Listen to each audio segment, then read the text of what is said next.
bonsoir et bienvenue sur Cinéden Sublime, le podcast qui aborde les thèmes de la sensualité et des sexualités de tous les êtres humains.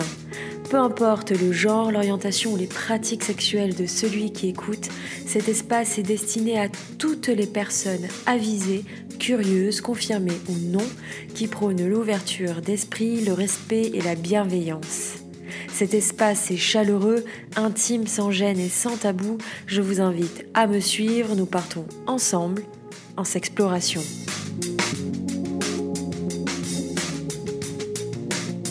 Du vol à l'achat de culottes fraîches, du port à la vente de slips odorants, ce podcast offre un témoignage unique en son genre.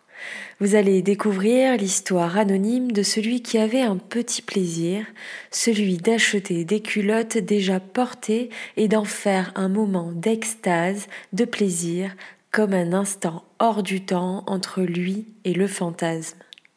Fantasme animé autour de cette culotte dont l'odeur le transporte au pays du bonheur.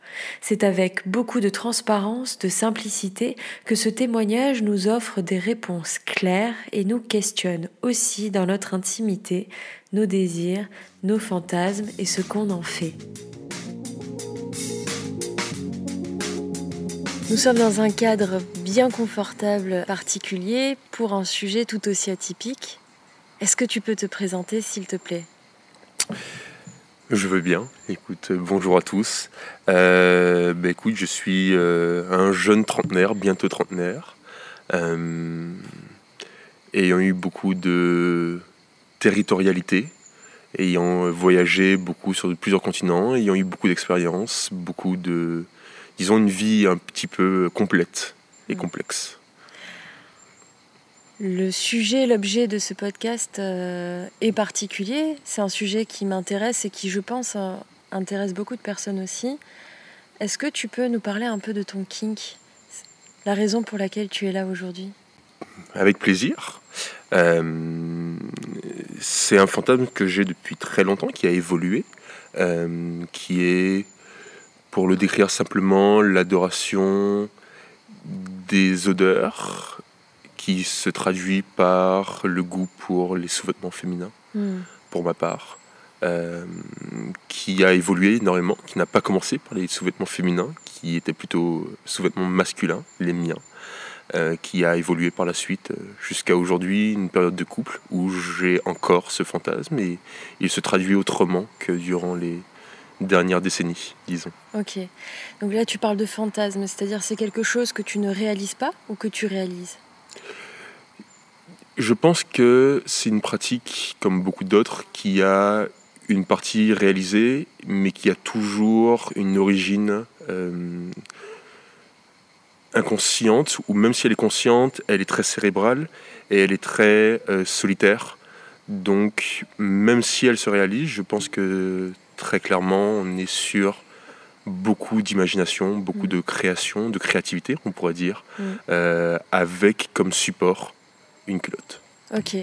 Est-ce que tu peux nous raconter un peu tes débuts ? En privé, tu m'as un peu raconté justement ce parcours de l'enfance, de la jeune adolescence, on va dire, à aujourd'hui. Est-ce qu'à nos auditeurs, tu peux aussi leur raconter cette histoire ? Avec plaisir.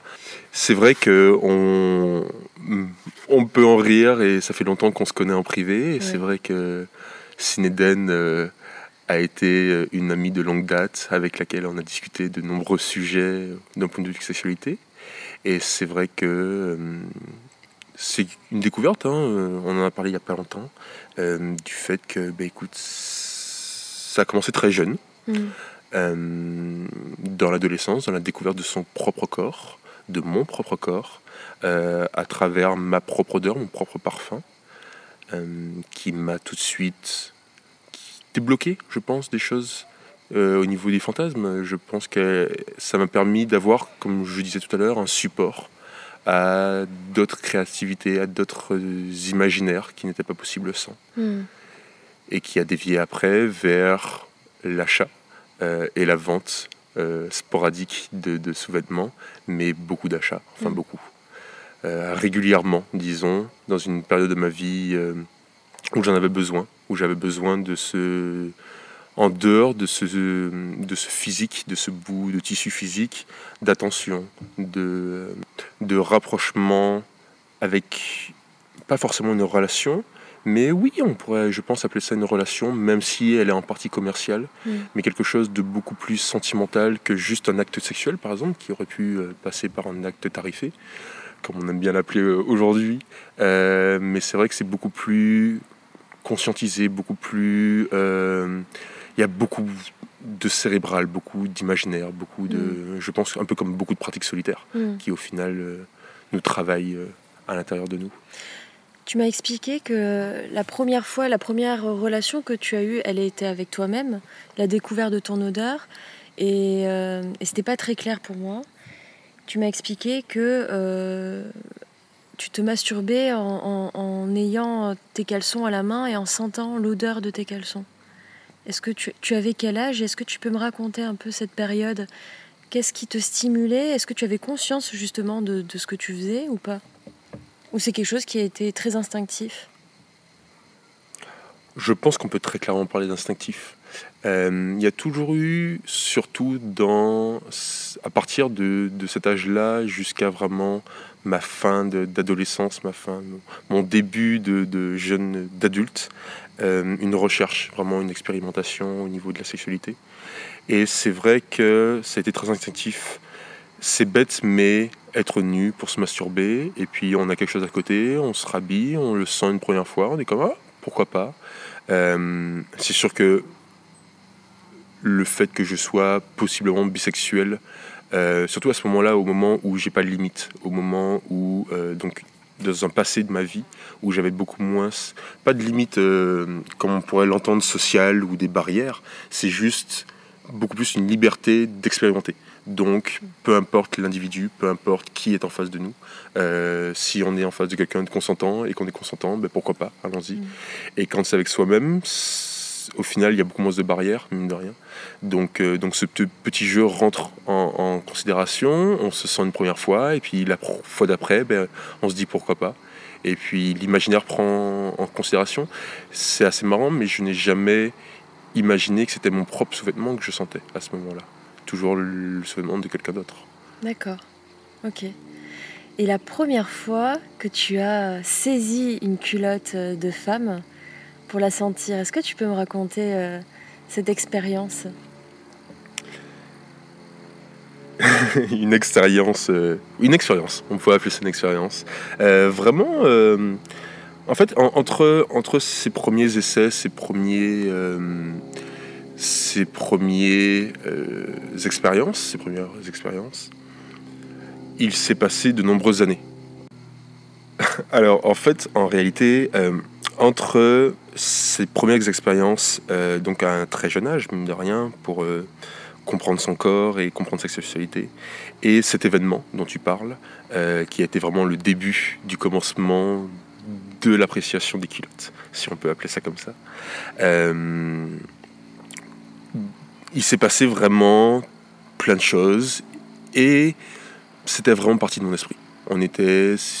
C'était l'expérimentation solo a été vraiment très complète, et donc tout ce que j'y ai découvert ne s'est pas poursuivi.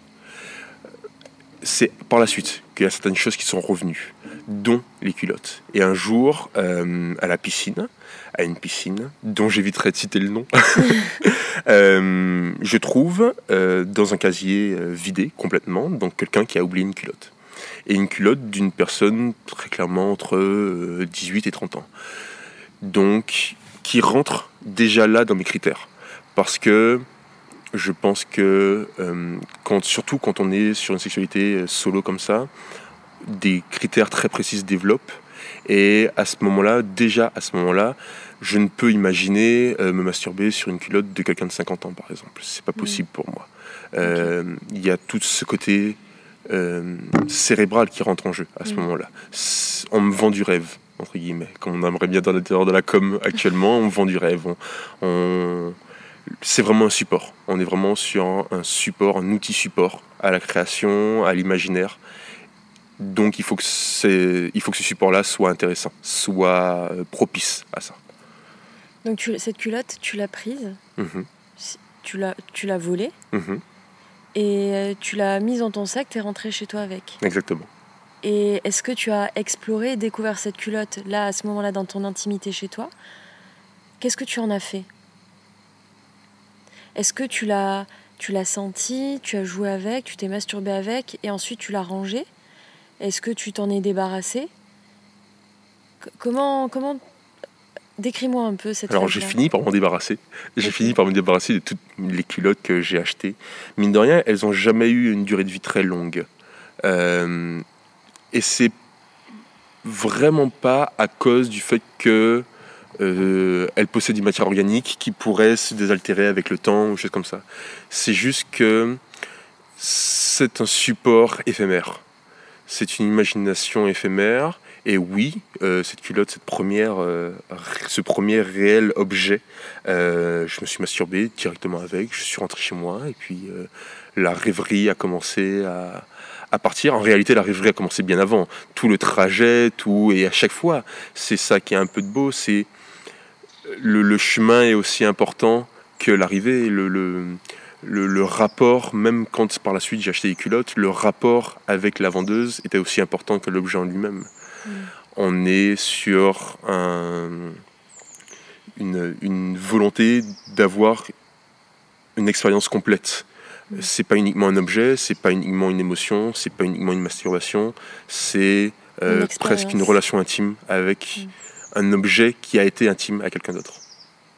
Ok. Donc, une fois que tu as eu cette première expérience avec ta culotte, tu t'es rendu compte qu'il était possible d'en faire l'achat. Qu'est-ce qui fait que tu as arrêté, que tu n'as pas été dans le vol de culottes, mais plutôt dans l'achat, déjà, par rapport...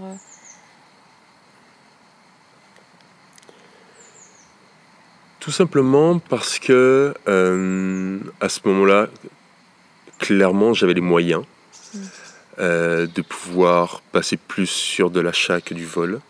Et puis le vol a jamais été motivateur de mon fantasme, n'a jamais été quelque chose duquel je jouissais réellement.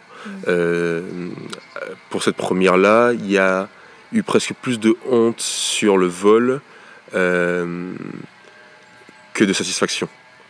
Parce que mine de rien, je viens de retirer un bien alors que quelqu'un a oublié, donc il ne sera même peut-être jamais au courant. Donc à ce moment-là, je me suis dit que je ne faisais de mal à personne, très clairement, mais je viens de voler la partie d'intimité de quelqu'un sans son accord. Et même si elle n'est pas présente, il y a quand même quelque chose de désagréable. Donc clairement, l'achat est le meilleur moyen de se fournir. Et puis, je dirais aussi en qualité. En qualité parce que mine de rien, quand on a un site qui propose des centaines de vendeuses, des centaines de vendeurs, parfois, tout dépend l'attirance de chacun, mine de rien, on a le choix. Et c'est un peu comme rentrer dans un bar de 200 personnes et choisir avec qui on va coucher. C'est assez intéressant comme sensation. On est soi-même aux commandes. Parce qu'on est sur une plateforme où l'argent va permettre d'assouvir le fantasme que l'on désire. Et peu importe la fille qu'on va trouver, si l'argent est là, on est tous les deux là pour ça. Il n'y a pas de faux semblant. Il n'y a pas, même si j'imagine et je pense très clairement pour en avoir croisé certaines, du moins qui me le transmettaient comme ça, mais après j'étais un acheteur donc c'est compliqué, mais qui en prenaient parfois plaisir. Je pense que du point de vue des vendeurs, le côté financier vient parmi les premiers, très clairement. Parce que je pense que les gens qui veulent vendre ou qui ont du moins cette excitation d'avoir quelqu'un qui va posséder une partie de leur intimité pourraient le faire totalement autrement et bien plus facilement sans argent. Donc je pense très clairement que c'est pas une forme de prostitution, mais on n'en est pas loin.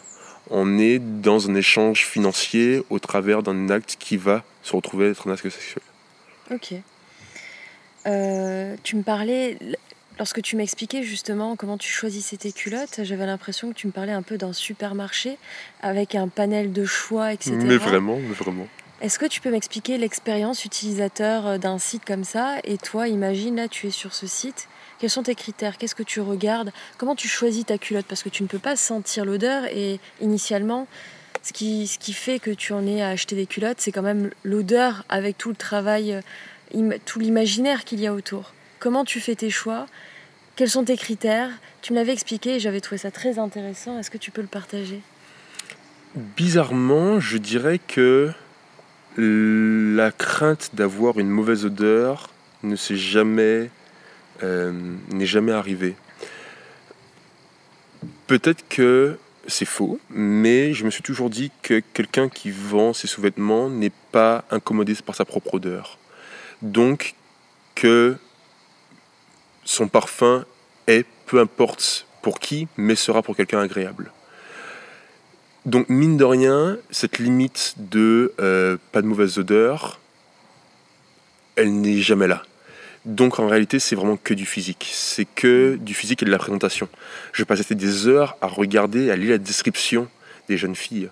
Parce que vraiment, j'étais dans une moyenne entre 20 et 30 ans. J'ai jamais dépassé 30 ans et j'ai jamais... Il y a plus jeune, parce que ça commence à 18 ans, mais ça m'a jamais réellement intéressé. Parce que je voulais quelqu'un qui soit commercialement efficace. Ok. Je veux pas avoir 15 échanges de mails avec quelqu'un pour avoir une validation financière. Je veux que ça se fasse en 2 mails et que par la suite, on soit dans le plaisir de ce partage-là. Mais le côté vraiment terre-à-terre de je souhaite tant de jours, je souhaite ceci, je souhaite ne pas avoir par exemple de sel. Sur la culotte. Sur la culotte, c'est ça, de traces de traces noires, marron, peu importe. Parce qu'il faut se dire qu'il y a tout un panel de produits et la culotte est vraiment la porte d'entrée sur ce genre de site. On y trouve toutes sortes d'accessoires sexuels, des godes, mais des talons, des chaussettes, des bas de nylon, des maillots de bain, des jupes, des pantalons. Tu me disais des tampons aussi usagés. Des tampons usagés, il y a vraiment pour tous les goûts. On est vraiment sur un supermarché totalement du produit corporel, j'ai envie d'appeler ça comme ça. On est sur un partage et chaque produit a son prix et chaque produit a ses petits bonus qui augmentent le prix très rapidement. C'est-à-dire que par exemple, sur une base d'une culotte qui sera portée 2 jours pour 20 ou 25 euros, on va avoir chaque jour supplémentaire 5 ou 10 euros. Un package photo, un package vidéo. Après, chaque vendeuse a ses limites. Certaines vont faire des cams de masturbation ou des vidéos de masturbation avec la culotte. Certaines vont faire des directs avec la culotte. Certaines, par exemple, moi j'aimais beaucoup discuter, chatter et avoir pendant ces 3 jours de port ou ces 3-4 jours avoir un réel échange. Donc je payais pour des vidéos et des photos supplémentaires, principalement des photos, et elles arrivaient chaque jour, avaient un petit message et une petite photo. Et j'étais dans un moment de ma vie qui était un désert sexuel avec d'autres partenaires, ce qui m'a permis de développer ma sexualité solitaire. Mais d'un autre côté, j'avais ce besoin d'affection. La sexualité, seule, ça va. On peut se débrouiller et tout va bien. Mais l'affection est beaucoup plus compliquée de se satisfaire seul. Mine de rien, ça a été une très très bonne porte de sortie pour avoir de l'affection facilement, payante certes, mais même si elle était payante, elle n'était jamais feinte, entre guillemets. Oui, le premier mail que j'envoie à une fille, elle va m'appeler chouchou. On sait très bien qu'on ne se connaît pas, qu'on se voudrait dans la vraie vie. Mais ce partage-là et cette envie d'apporter de la joie et de la satisfaction et de la douceur nous rentrent dans un cycle très rapidement avec de la douceur, des mots doux, et moi c'était la douceur. Mais en réalité, vous pouvez sur des sites comme ça trouver l'extrême opposé. Donc de la domination, des choses beaucoup plus extrêmes, entre guillemets, en tout cas moi que je trouve extrême. Mais j'imagine très clairement quelqu'un, par exemple, qui va demander à être soumis pour acheter un tampon et qui va devoir, lui, se filmer en direct. Madame n'est pas filmée, mais lui se filme en train de sucer le tampon, et des choses comme ça, usagées. Et il rentre vraiment dans une domination qui, pour moi, est pour le coup extrême. Okay. Parce qu'on rentre vraiment dans l'ultime déchet, à part la scatophilie, mais on est dans l'ultime déchet humain, avec le sang, les sels et l'urine. Très clairement, on est vraiment dans le bout de la chaîne, dans ce qui nous quitte. Donc, mine de rien, ce que moi je trouve pas extrême, parce que très clairement au niveau des traces de vagin, j'avais aussi des traces de pipi, d'urinaire, et ça ne m'a jamais paru très bizarre, très démotivant. Donc je pense que chacun voit son extrême à sa porte, mais c'est vrai qu'on peut y trouver de tout, et c'est ça qui est plaisant, c'est que ça devient vraiment une bonne après-midi. Quand j'avais les moyens, quand j'avais mon budget qui arrivait et que je m'étais disponible pour ça, je savais que j'allais passer 2-3 bonnes heures, avec même peut-être des masturbations durant la recherche, parce que tout ça est excitant, tout ça est très excitant, de la recherche à l'arrivée du colis. Tout ça rentre réellement dans tout un rituel en réalité. C'est vraiment la présentation, le bonjour, sachant que je vais avoir ce que je veux en réalité. Donc il y a une facilité de la relation humaine qui est très très agréable à ce moment-là. Quand je t'écoute, j'entends l'expérience humaine au fait. Quand tu étais plus jeune, de récupérer cette culotte abandonnée, de l'amener chez toi, tout ce trajet était déjà stimulant jusqu'à la consommation du produit, entre guillemets. Et là, c'est un peu la même chose avec un côté peut-être plus adulte, plus cadré, on va dire, qui est tout aussi intéressant. Revenons à l'odeur. Je t'ai posé une question sans doute très naïve. Comment une personne qui porte sa culotte et qui la vend, comment elle fait pour conserver cette odeur sur cette culotte ? Est-ce que tu essaies... Déjà, il y a cette première question-là. Et la deuxième est... Est-ce que tu as déjà été frustré par l'odeur ? Est-ce qu'il y a eu des moments où tu as regretté d'avoir acheté cette culotte ? Tu t'es dit, non, jamais. Et pourquoi ? Peut-être parce que le rituel qui précède l'arrivée du colis fait en sorte qu'on ait une bonne disposition mentale quand on le reçoit. Donc le travail est déjà fait. L'odeur importe peu à ce moment-là. Parce qu'en réalité, le visuel importe autant que l'odeur. Une culotte qui sent très fort ou qui sent très bon pour moi, qui a un parfum incroyable et qui est immaculée, m'intéresse plus ou moins. Je veux une trace, je veux une partie de quelqu'un. Donc c'est beaucoup plus loin que juste est-ce que c'est un bon parfum ou pas. On n'est pas dans une parfumerie où une odeur plaît plus qu'une autre. Je pense qu'on est sur quelque chose de très animal et où les phéromones parlent autant que le parfum qu'on ressent, qu'on a l'impression de sentir. Il y a beaucoup de stades, beaucoup de niveaux, je pense, d'atteinte au niveau psyché. Je ne sais pas si on peut appeler ça comme ça, mais je pense qu'on est vraiment sur beaucoup de stades. Le stade visuel, le stade émotionnel, le stade de l'odorat. Et voilà, c'est toute une expérience qui n'est pas uniquement une expérience olfactive. Et puis tu m'as expliqué aussi que peu importe l'odeur, si tu es dans de bonnes dispositions, tu seras satisfait de ton achat. Tu m'expliquais hier que tu me reprends si je dis des bêtises, bien sûr. Mais que c'était l'imaginaire qui créait l'odeur au final. Tout à fait. Et en réalité, c'est pour ça que j'ai toujours payé plus cher que ce qu'on me demandait. Quitte à payer presque la plupart du temps le double. C'est-à-dire que pour un service où on va me demander 25 €, je vais envoyer 50. Parce que je veux être bien servi. Je veux pas que, même si c'est une mauvaise journée pour la vendeuse, le mail soit désagréable. Je ne le souhaite pas. Parce que même si j'avais payé 50 €, même si j'avais payé 25 €, excuse-moi, les 25 € seraient à ce moment-là inefficaces, inintéressants. Ce seraient des 25 € mis à la poubelle. Donc je préfère payer plus cher et être sûr d'être comblé. Et pour repartir sur ce que tu disais tout à l'heure, comment est-ce que ça arrive en étant toujours un peu frais, toujours un peu intéressant? Mine de rien, c'est toujours la même solution, c'est-à-dire payer plus cher fait en sorte que la vendeuse va prendre plus d'attention. Par exemple, une vendeuse qui va porter une culotte durant 3 jours, et puis elle va le retirer le matin, elle va passer toute sa journée, elle va l'emballer le soir, et elle va l'envoyer à la poste le lendemain matin. Mine de rien, on vient de perdre 24 heures. Et 24 heures pendant laquelle la culotte est à l'extérieur, vit sans sa propriétaire.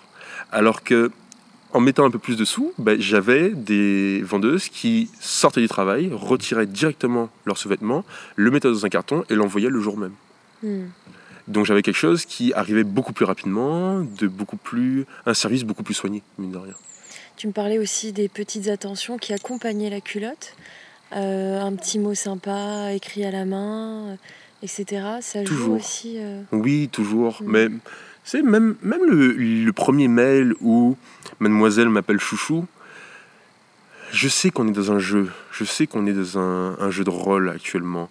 Mais ce jeu de rôle me fait plaisir. C'est pour ça qu'on signe. Hein. Je pense que c'est pour ça qu'on signe même tous les deux.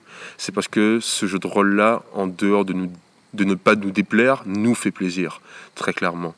J'imagine que pour elle a une dizaine de mecs qui sont en attente de son bon vouloir. Et une dizaine, je pense que c'est les réguliers, mais très clairement, pour avoir eu l'expérience inverse de vendeur et avoir eu une amie qui a vendu également, ça se transforme très rapidement sur du social et sur du social de nombre. C'est-à-dire qu'on va avoir beaucoup, principalement d'hommes, qui sont en attente d'attention, peu importe comment ça se définit, cette attention, si elle est douce ou au contraire violente, mais qui sont en attente de ça et qui sont très demandeurs, et il y en a beaucoup. Il y en a beaucoup. Cette jeune fille que je connais qui s'est mise sur ce site-là, à 20 ans, est étudiante en droit, donc quelque chose de tout à fait normal, crédible, mais mignon. J'entends par mignon quelque chose d'agréable, donc qui va tendre plus vers les gens qui cherchent de la douceur.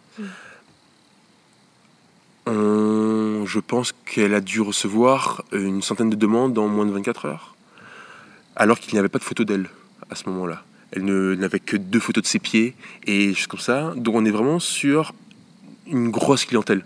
Je pense il y a plus de demandes que d'offres, très clairement, parce que la demande est très sélective. Donc, mine de rien, je pense que beaucoup de vendeuses ne vendent pas, ou vendent très peu, parce qu'elles sont sur des niches très claires, avec un client qui elle a exactement le bon grain de beauté au bon endroit. Moi, par exemple, j'aimais beaucoup une blonde légèrement bronzée avec des marques de maillot. Très important, les marques de maillot. Et pas un maillot une pièce, un maillot 2 pièces, et choses comme ça. Tout de suite, j'achète. Tout de suite, le cash est là. Le cash est disponible. Ok. Donc je pense que je suis pas le seul, je pense qu'on est dans une société très normalisée où même au niveau de la sexualité, les fantasmes les plus communs, les plus regroupés ont beaucoup de points en commun. Et très clairement, il doit y avoir, comme dans les actrices porno ou les acteurs porno, des très bons, des très connus parce qu'ils ont la très bonne tête de l'emploi, et puis d'autres qui sont en amateurisme, mais qui fonctionnent très bien et qui ont une fanbase incroyable, donc qui peuvent également fonctionner, mais qui sont sur des credos beaucoup plus exotiques. Aujourd'hui, tu as quelqu'un dans ta vie. Oui. Cette personne est au courant de... Tout à fait. Et, de tout ça. Et avec elle, ma pratique a encore évolué, a encore changé, puisque maintenant je n'achète plus, puisque j'ai la vendeuse à la maison. T'as tout gagné. Vraiment, j'ai tout gagné. En vérité, dans notre couple, ce qui se passe, c'est que je suis beaucoup plus demandant qu'elle. Et donc, par simple discussion, parce que ça nous a poussé à la discussion, peut-être ce manque de sexualité à certains moments, d'actes sexuels, nous a poussé à une discussion et moi à me découvrir, à être beaucoup plus honnête avec elle, comme je ne l'avais jamais été avec personne avant. Et puis un non-jugement, une attention, une douceur, ce que mine de rien j'avais avec les vendeuses, je l'ai maintenant à la maison en puissance 1000 puisque c'est la mienne. Et puis je me sens bien avec ça, très très bien. Et en dehors de tous les actes à deux avec son partenaire, j'ai toujours gardé ma sexualité personnelle, que je trouve est importante pour moi, parce que ma sexualité est très importante pour moi. Et c'est vrai que j'ai quelqu'un qui maintenant laisse ses culottes sur le dessus de la panière à linge sale, ou au moins ne va pas les nettoyer tout de suite. Donc prends conscience que même s'il n'y a pas cet échange où elle va me le donner avec un sourire et puis un amuse-toi bien, il y a toujours cette possibilité pour moi de me faire plaisir quand j'en ai envie. C'est beau. Vraiment, vraiment, parce que ça reste solitaire. Ouais. J'ai pas forcément envie que quelqu'un me la donne. J'ai envie de pouvoir moi me la prendre quand j'ai envie. Et puis de faire ma petite réserve, de la cacher pendant 2 jours si j'ai envie, et puis de la refaire ressortir, et puis de l'oublier, et puis de la ressortir, et puis voilà. Okay. C'est moi et moi-même. Donc c'est agréable. Il y a beaucoup moins à convaincre, il y a beaucoup moins à demander, à questionner, à expliquer. Quand on est avec soi, c'est quand même la plus grande des libertés. La sexualité solitaire, c'est une sexualité la plus épanouie possible, puisqu'il n'y a que nous à convaincre. Donc une fois que les barrières sociales sont tombées, derrière il ne reste plus grand-chose.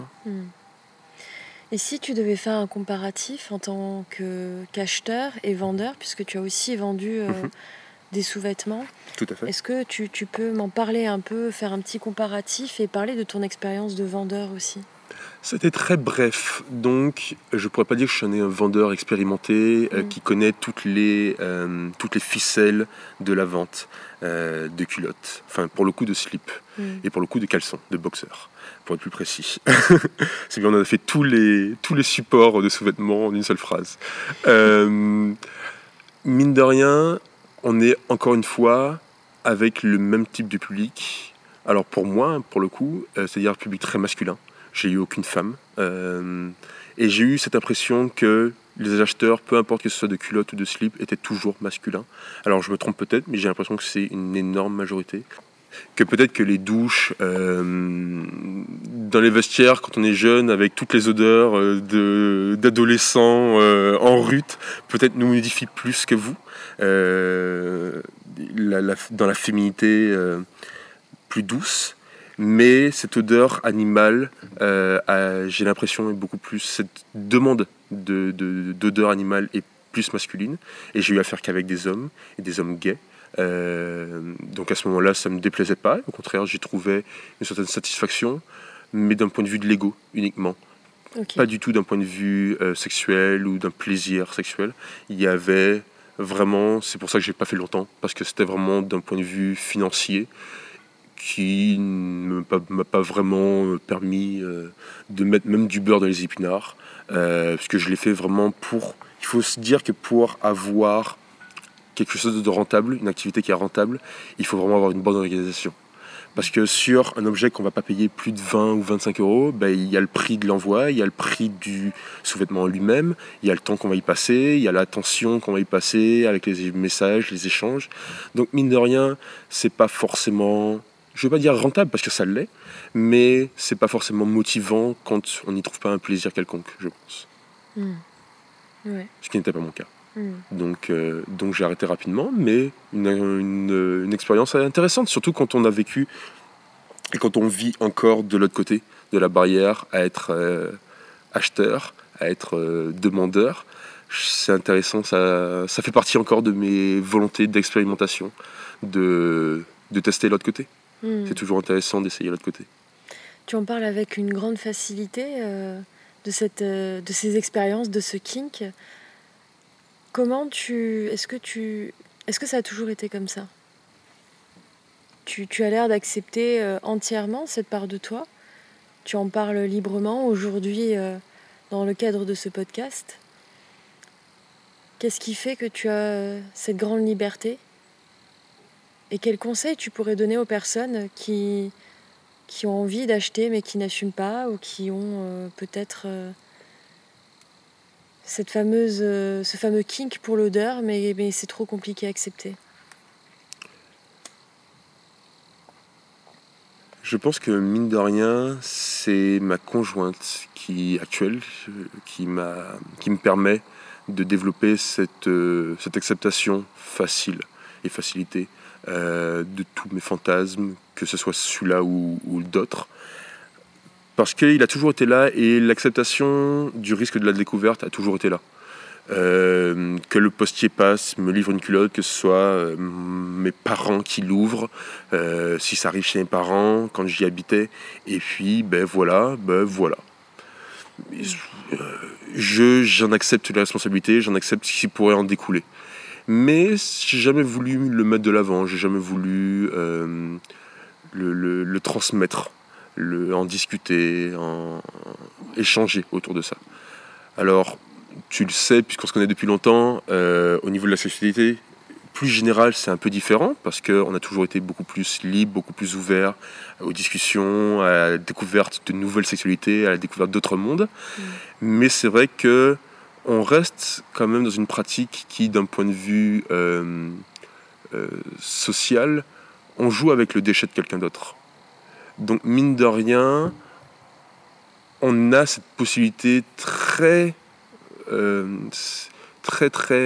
possible, cette possibilité très possible, c'est une belle phrase, d'avoir honte, parce qu'on est en train de jouer avec l'intimité de quelqu'un et puis les déchets vraiment de quelqu'un d'autre. Donc on pourrait avoir ce dégoût envers soi-même et tout ça. Et puis en réalité, pourquoi pas? Pourquoi avoir ce dégoût? Pourquoi cette norme sociale est là? Pourquoi juste ça. Et au final, on se rend compte qu'il y a d'autres possibilités, qu'il y a d'autres moyens d'aborder la question, et qu'en parler, un peu comme aujourd'hui, c'est pas si tabou, comme dans beaucoup de sexualités. Et on se rend compte aussi, c'est bête, mais avec le recul, que sur ce genre de site, il y a tout type de personnes. Comme dans les clubs libertins, comme dans les soirées échangistes, comme dans beaucoup d'autres types de sexualité, les soirées SM, où on va trouver autant des jeunes d'une vingtaine d'années, comme monsieur, madame, en couple depuis 30 ans, alors qu'ils en ont 60. Je pense que à ce moment-là, on se dit que la sexualité est une affaire de tous, de chacun, mais que même si elle est solitaire, et c'est agréable de pouvoir la gérer avec uniquement soi-même, je pense que on en a tous une, et que même quelqu'un qui est asexué se définit définit sa sexualisation par son asexualisation. Donc mine de rien, lui aussi, le sexe a une place dans sa vie. On est humain, on est des animaux, on fonctionne comme ça, c'est un besoin vital, c'est pour ça qu'on est encore là aujourd'hui, et très clairement, c'est plus normal qu'on pourrait l'entendre, je pense. Est-ce que tu as autre chose à rajouter pour clôturer ce podcast? Merci à toi. Merci d'ouvrir des mondes. De permettre l'expression libre et normalisée. Merci.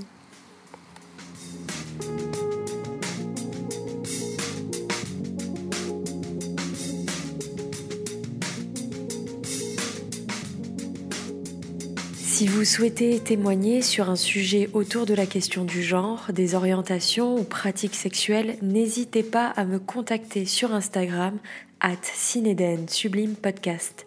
Ou bien si vous désirez prendre rendez-vous pour une consultation en sexothérapie ou alors participer à mes ateliers sexo, je vous invite à vous rendre sur mon site internet cinedensublime.com.